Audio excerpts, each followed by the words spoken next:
And welcome back to the program tonight. We're excited. We have Steve Nelson in the chair tonight to visit with him. Steve is actually running for the District Attorney of Salt Lake County position in an open election this year.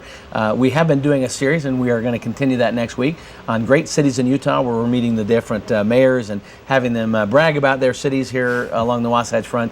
Kind of a fun way to get to know the different cities and the municipalities and whatnot. But we're always open to interrupting that with some of the hot races that are happening in the Wasatch Front and around our state, knowing that we have a congressional race in District 4.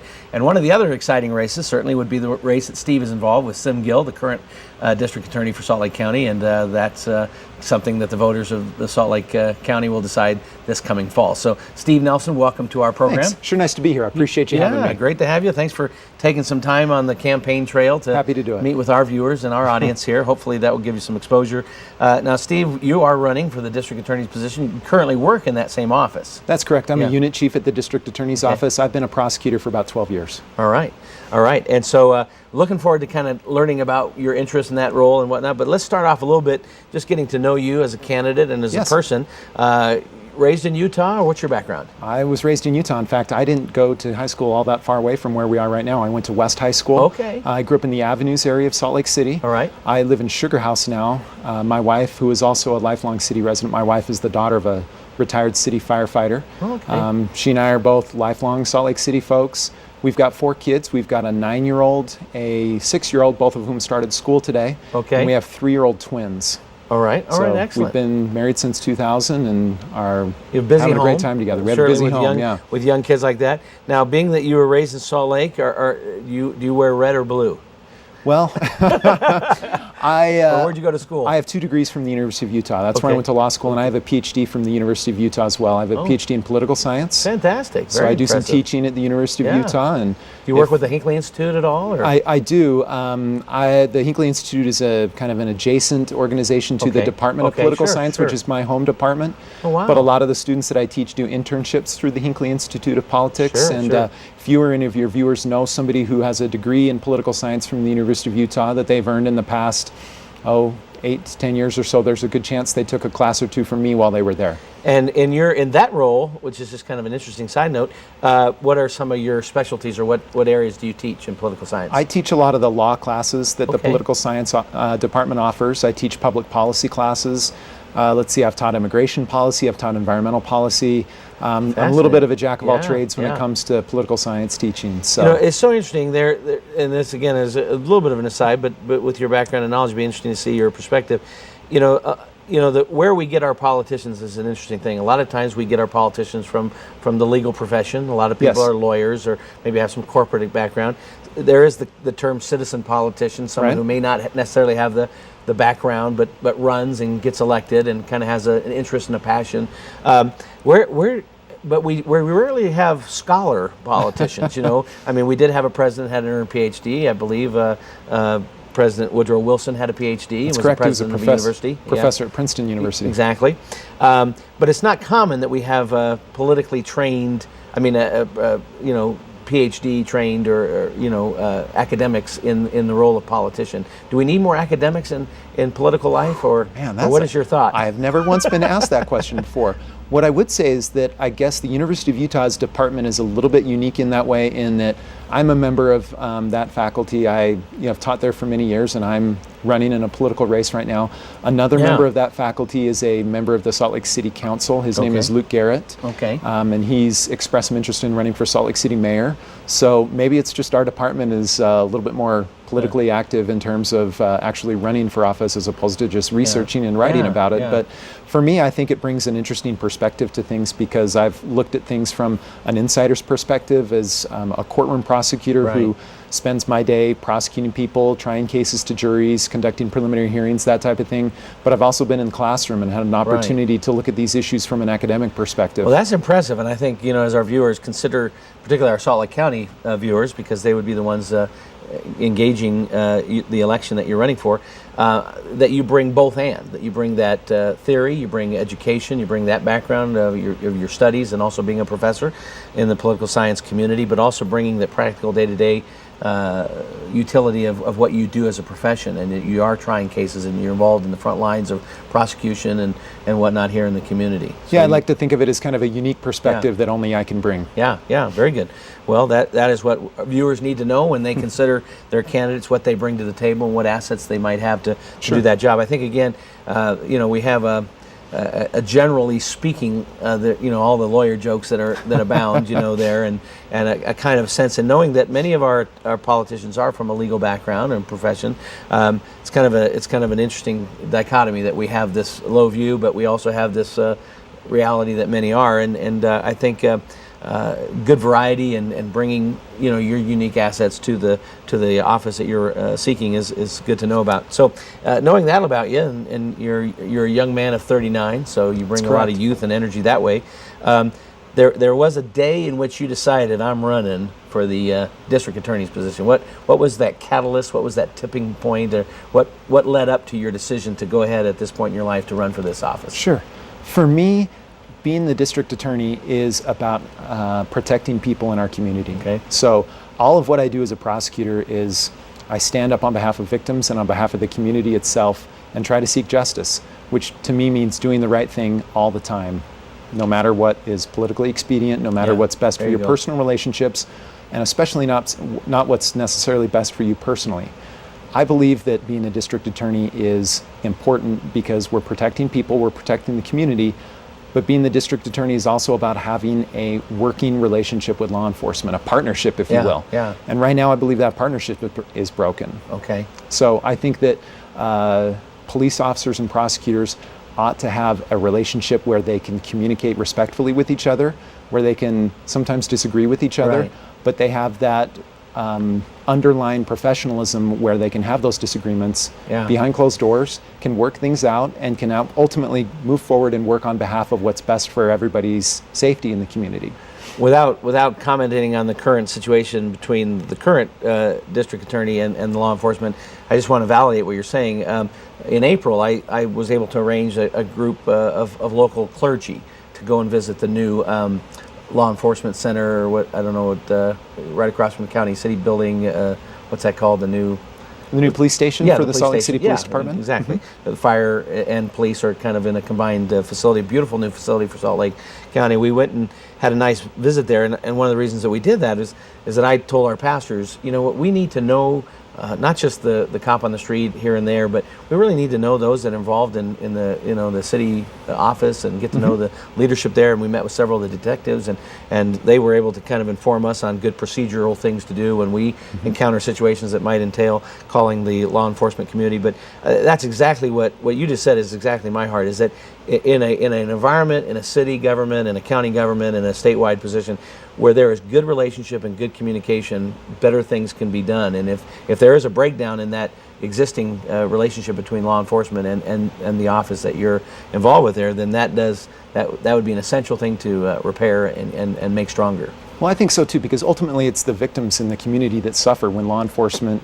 prosecutors, and police officers aren't communicating well with each other and working in a respectful environment Yeah. with each other. And this is support that's been really important to me. I've been endorsed by all the major police unions that operate in Salt Lake County. I've been endorsed by the Salt Lake Police Association, the State Fraternal Order Police, as well as the Unified Federation of County Sheriff's Deputies. Wow. So law enforcement has really gotten behind your campaign. and it's not just law enforcement, it's all of public safety. So Okay. the Fire firefighters department unions as well, okay. are supporting me as well.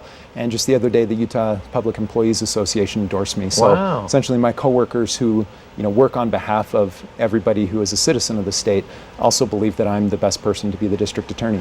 And When this you- is support that I appreciate because Yeah. it's from people that I work with every day. Absolutely, and I think that's important. Obviously, we haven't said it yet, but obviously you're running against incumbent Sim Gill, Yes. who holds that position right now and is in his first term, running for his second term, I believe. That's correct. Yeah. So if you look at the current relationship between law enforcement and public safety with your office and with the current Attorney General, The current district attorney? I'm sorry. There you go. I told you I would say that. The district attorney, not the attorney general, but the district attorney. What are some of the reasons why there currently seems to be a breakdown? Is there anything that you can point to as to why that relationship's not as strong as it should be? What I'd like to do is more highlight why it is that they support me. Okay, And I think that they fair enough. support me because of the experience that I have. I think I told you earlier in the broadcast today that I've been a prosecutor for about 12 years. I've tried somewhere between 70, 75, 80 felony jury trials. I've tried 6 homicides. I've tried federal RICOs. I'm also a special assistant United States attorney at the United States Attorney's Office. So basically anything between traffic court and aggravated murder cases, I've had a hand in prosecuting. And not only that, bringing that to a jury trial, which is kind of the ultimate thing that sometimes has to happen in a prosecution. So I believe it's my experience in the courtroom, my experience working with police officers during the course of investigations, all the things that I've been doing on a daily basis since I became a prosecutor 12 years ago, that is why they support me. Yeah. Interesting thing, you know, obviously Utah is not Ferguson, Missouri, but it's much in the news, and certainly the issue of law enforcement versus the young man that was, you know, recently killed there, and it's created such a division in that city, and certainly highlighted national concerns about divisions between law enforcement and citizens, and the race issue and all that. What do you think? Because obviously, you know, the people need to feel that law enforcement is held accountable for times when they overuse their power, Absolutely. whether it's an individual police officer in a stopping situation, or a bigger problem in the larger department. So how can that, you want the both and to be taking place there? Good accountability for law enforcement, but also good, strong defense of law enforcement, and not assuming that every time there's a complaint that the cops are guilty. Well, what's interesting to me is some of these issues that you're bringing up. I do have the support of law enforcement, and that support is very important to me. Absolutely. But that said, I've never once had a police officer come to me and say, Steve, what we want is a free pass. We want to do whatever it is that we want to do. We want to be badge-heavy bullies, or whatever the stereotype is there about police officers. Nobody's ever once asked me for that. All that they want is a process that's fair, that's appropriate, and that treats law enforcement the way anybody else is treated. And I think that's what all of us as citizens ought to be able to expect from a prosecutor's office, whether it's the district attorney's office or anywhere else.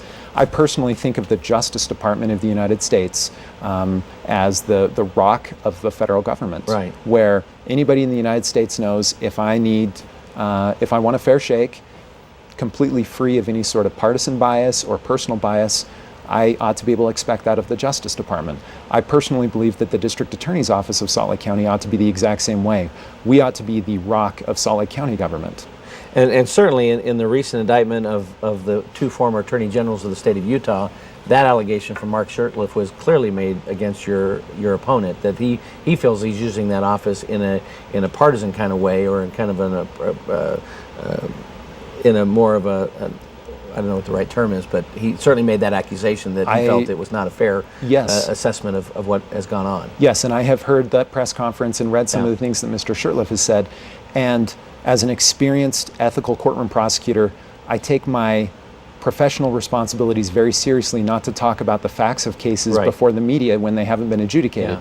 Because the last thing I want is to try Mr. Shurtleff or Mr. Swallow in the court of public opinion. I think that's very important. They need a fair opportunity, but be tried by a court of their peers, you know. That's a group of their peers as just well. like anybody else would. And my personal feelings on it are, as if they did something wrong, they should be held accountable for it. But it has to be by a process that's fair and treats them the same way everybody else is treated. Sure. Well, excellent. So, you know, it'd be fun to kind of explore some of the, right here in Utah, some of the different trials and different cases you have been associated with. No, you can't talk about current things. Sure. But it'd be interesting to see some of your experiences, and maybe highlight a few of the maybe more well-known cases, or some of the experiences that you've had in trying some of the cases that we have. What would be some of the few that you could talk about, or kind of give a little highlight of? Well, I've been on a rotation schedule as I've been a prosecutor. So I did a couple of years as a narcotics enforcement prosecutor. I tried cases involving drug dealers, people who endanger children. Drug endangerment is something that I'm really passionate about. Drug endangerment is the term that we use for situations where parents or caregivers are putting children's health at risk by their controlled substance misuse or abuse. So I had a case where the thing that got me really passionate about this particular issue was a search warrant I was a part of drafting and writing, and it was served in a Salt Lake City neighborhood by the narcotics detectives with the city police department. Prior to serving the search warrant, we thought it was a bunch of gang members distributing crack cocaine. And when police officers entered that apartment, they found a bunch of people, adults, circled around a table like this, and they were taking a heat source to some base cocaine and creating crack cocaine out of it, which generates smoke like secondhand cigarette smoke. Okay. As the police officers cleared the rest of the apartment, they found behind some locked doors 2 small children. One child behind one locked door was completely naked. He was 4.5 years old, and he had a large scratch from a pit bull across his nose. In the second door, police officers found a little girl who was trapped inside a playpen where the adults had taken a sliding door off of a closet, placed it on top of the playpen with some heavy items on top, so she couldn't get out. It was kind of like a cage, and she was standing there waiting for the police officers to come in and help her. My goodness. Wow. And these 2 kids were taken up to Primary Children's Medical Center, and these 2 kids at that time, this was back in 2007, had the number 1 and 2 highest ever cocaine hair follicle tests they had tested at primaries at that time.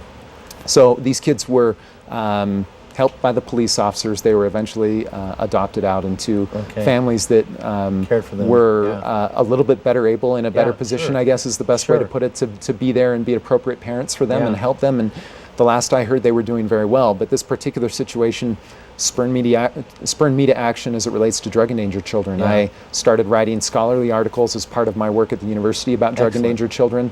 I'm a national working group chair for the National Alliance for Drug Endangered Children. I've gone all over the state and all over the country training medical professionals, social workers, police officers, and prosecutors about appropriate ways to handle drug endangered children cases.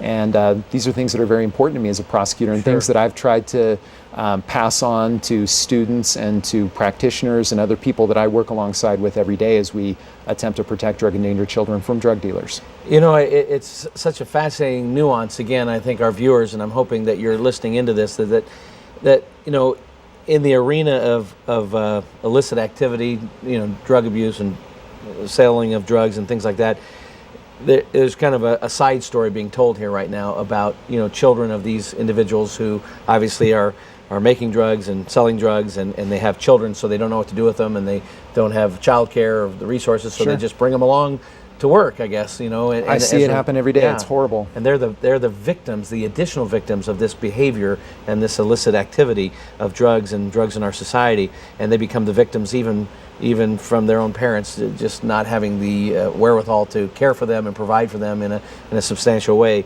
So in that case, what did you have to do on behalf of those children? Was there legal proceedings that had to be done? Yes, there was a significant legal proceeding in that case. We ended up there were 5 or 6 co-defendants in that case. We ended up doing at least a couple of preliminary hearings on that case, and we were very close to doing a jury trial on that case, where a jury would decide whether or not these individuals had endangered these 2 kids. So luckily, these parents and the caregivers in this case, they took responsibility in the form of a plea bargain. Some people had to go to prison because of this case. Some people went to our felony drug court to get some treatment and help because of this case. And you know, I certainly hope, as well as everybody else does, that through that treatment, that these people can get to the point where they won't be in the vice or the grip of drugs. Because people do horrible things when they have addictions. Absolutely. And you know, I don't take any joy in the fact that happened to those kids, and I really hope that these parents and these other adults there will never make choices like that endanger kids in that way ever again. Well, one thing that I think, you know, there really is a growing consciousness in our country and across this nation of what's happening to our children, and I'm just wondering how it applied to your office and particularly with your concern for children. You know, that we're hearing across the nation, particularly in major cities where there are large conventions and certainly sporting events and things like this, that children are being victims of the sex slave trade. Things are happening right here in Salt Lake, and many of us would believe, oh, that happens in foreign countries, or that happens in New York or Los Angeles, but it certainly doesn't happen here in Salt Lake City. But it does, and it is happening, and it's a terrible thing. What kind of things are you thinking about? Or I know that might be at a state level with the Attorney General's office, but certainly at the county level, what can you do, or what can the office of the district attorney do to protect our children from that heinous activity that we know is a growing problem in our society? Well, I would agree with you, first of all, that human trafficking is a horrible, terrible thing. And anytime something like that happens to a child, whether it's for that child's labor or for some sort of illicit sex practices, that's completely inappropriate and a horrible, terrible thing to do to, frankly, the most vulnerable people that we have in our society. One thing that I think the district attorney's office could do immediately the day after I'm elected, in fact, is to create a domestic violence unit, a specialized unit of prosecutors that is dedicated, highly trained, and specialized towards intervening in domestic violence situations and prosecuting domestic violence offenders. We used to have a unit like this at the district attorney's office when a prior district attorney was in office, and that unit was done away with and eliminated by the current district attorney after he took office. This is interesting to me. Was that just a cost-cutting thing, or what was his logic there? I don't know. Yeah. Whether it was inexperience or whether there was some other motivation, I don't know. I can't say. Yeah. What I can say is this move cuts completely against all of the nationally recognized models for prosecuting domestic violence. Okay. Whether it's the National District Attorneys Association or a number of other state associations of district attorneys, having a specialized dedicated domestic violence unit is recognized as the first thing that a prosecutor's office Absolutely. ought to do in order to I'm intervene shocked in to hear that domestic we don't violence have cases. that in a major city like ours, a capital city. I think it's unfortunate. I have had a lot of opportunity to prosecute domestic violence cases. I tried to a jury a cold case domestic violence homicide. I've tried domestic violence attempted murders. Just a couple weeks ago, just last week and the week before, I've been doing preliminary hearings on domestic violence cases. Okay. I think that all of us know and understand that there are children, unfortunately, and also women and men. It's not just an issue with women. Sometimes men are victims of domestic violence as well, but especially children are being exposed to incredibly violent situations in their homes by perpetrators and seeing victimization of people that they love and care for. And that dynamic of a home environment is broken sometimes for children who see horrible, terrible things happen in their own living room, in their bedrooms. And I think that's just a horribly terrible thing, and it spurns me to action to do whatever I can to try to protect these kids that are in these situations. Well, I can encourage you that nationally known director Gary Haugen of the International Justice Mission, which is a nationwide recognized program from the faith-based community doing stuff internationally, but also nationally. Gary has been to Utah several times and is deeply concerned about what's happening in America's larger cities in this area of you know, the sex slave trade and things like this, that what is happening. And I think that it's exciting to hear that law enforcement and you know, the Attorney General and the District Attorney's Office are zeroing in on this and doing what they can, our governor and our congressmen, our senators or whatever, to really just say enough is enough. There's one element of society that we can put our you know, we can put our foot down and say no more. You know, these children do not deserve to be victimized in this way and brought into this kind of this subculture of evil, you know, that's existing right now. Sure, and I think that that's especially important when you talk about breaking a cycle of violence for a child. Yeah. So I personally believe that every child has a right to grow up in a home that's free from drugs, free from violence, and has an opportunity to grow up and then foster a home of their own that's free from those things, because that's you know, that's how I grew up. That's how a lot of people grow up, and I think it's important that we give every child that opportunity to try to succeed. Well, Steve, our time has just fleeted by. It always happens that way. Obviously, you know, you have a resume that qualifies you for running for this position, both with your academic training and current role there at the university, your involvement currently in the district attorney's office, and you're trying these cases. I want to give you a chance to make a final statement, maybe just an appeal directly to the voters as to why you'd like to get their vote. Thanks very much. I personally believe that the district attorney ought to be somebody who works in the office and does the work of the office, such as felony jury trials. That's something that I've dedicated my life to doing as a prosecutor. I think that my qualifications are reflected in the fact that I've been endorsed by all the major public safety organizations, including law enforcement, firefighters, and public employees who work in Salt Lake County. I'm excited to have their endorsement. I'm humbled by their endorsement.